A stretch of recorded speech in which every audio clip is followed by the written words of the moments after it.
இந்த மெதை பற்றி பார்க்க போகிறோம்னா இன்க்ளைன் அப்பர் செஸ்ட், அதாவது தம்பல் ப்ரெஸ் பற்றி தான் நம்ம பார்க்குறோம். அது முன்னாடி நம்ம சேனலை சப்ஸ்கிரைப் பண்ணுறோம். ஸோ இந்த ஒர்க் அவுட்டில் வந்து மேக்ஸிமம் பார்த்தீங்கன்னா பேக் பெயின் வருது, ஷோல்டர் பெயின் வருதுன்னு. ஸோ அதில் கரெக்ஷன் மட்டும் என்னன்னு பார்க்கலாம். ஃபஸ்ட்டு பாருங்கள், தம்பல் ப்ரெஸ்ஸில்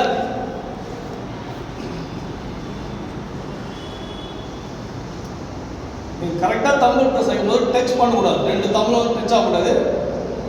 செகண்டரி வந்து பார்த்தீங்கன்னா தம்பில் வந்து கீழே இறக்காது, ஓகேங்களா? ஸோ அந்த முட்டி வந்து டவுன் இருக்கக்கூடாது. ஸோ கரெக்டாக என்ன பண்ணலாம், இந்த ஆங்கிளே வைங்க. அதே மாதிரி தம்பில் வந்து லைட்டாக டர்ன் பண்ணுங்க, ஓகேங்களா? ஸோ இந்த ஸ்டெப் தான் பாருங்க, டச் ஆகக்கூடாது, ஓகேங்களா?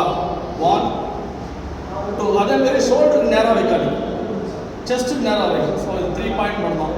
ஃபஸ்ட்டு பாயிண்ட்டு ஃபுல்லாக அப்படி இறக்காதீங்க, ஸ்ட்ரைட்டாக வைங்க. செகண்ட் பாயிண்ட் வந்து தம்பிள் லைட்டாக டர்ன் பண்ணுங்க. தேர்டு மேலே டச் ஆகக்கூடாது, ஓகேங்களா? 1 2 3 4, ஓகேங்களா? சரி,